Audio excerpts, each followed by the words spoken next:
One of the attractions of voice interaction is that both customers and network operators stand to gain.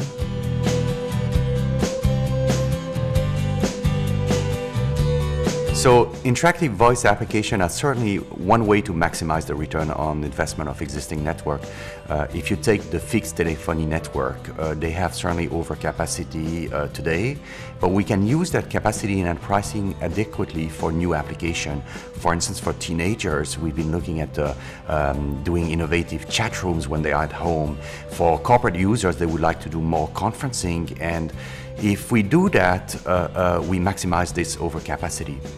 If you look at the problem of mobile network, rather than doing quickly all the investment required in the 3G for that multimedia, we can do very innovative application with 2G, mixing voice, music, audio, and giving a compelling picture and moving much earlier with this existing infrastructure. Now, one point which is helping us is that all that new internet technology that came to us allow us to build new innovative applications for probably 1/5 of the price that it was a few years before. So again, the return on investment is certainly there.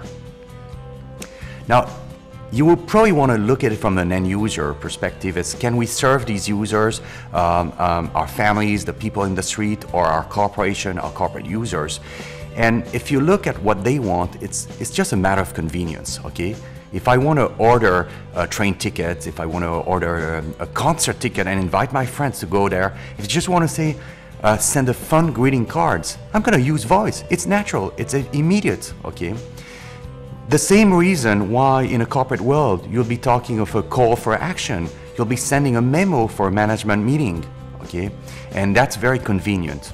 There is a lot to be said about the branding and the image an operator wants to give to his users and how he wants to use these services. I think voice is very powerful. It's often said that a picture is worth 1,000 words, but we know a few words that are worth 1,000 pictures. If I say, Alexandra, I really love you, my darling. Expression like, a man on the moon, I had a dream, ich bin ein Berliner, I've been famous in history. Now, if you combine these communications with nice medium content audio, this will be very powerful with your users. It will give them the same reasons for tuning again to a radio station, using your services, and having this perception that this is really cool, innovative, new way of talking and using the services. That's what we believe voice interaction in the future will become. One thing we know for sure, there's 70 million unified messaging and voicemail users today in Europe. And all these people, they're looking for new features.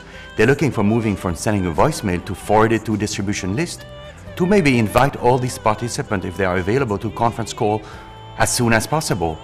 The current voice interactive market is 1 billion euro, but it's forecasted by many studies to be 4 billion euros within 3 years.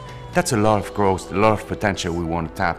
It's just a matter of addressing it properly, give simplicity to the users, and also some of that cool application look and feel.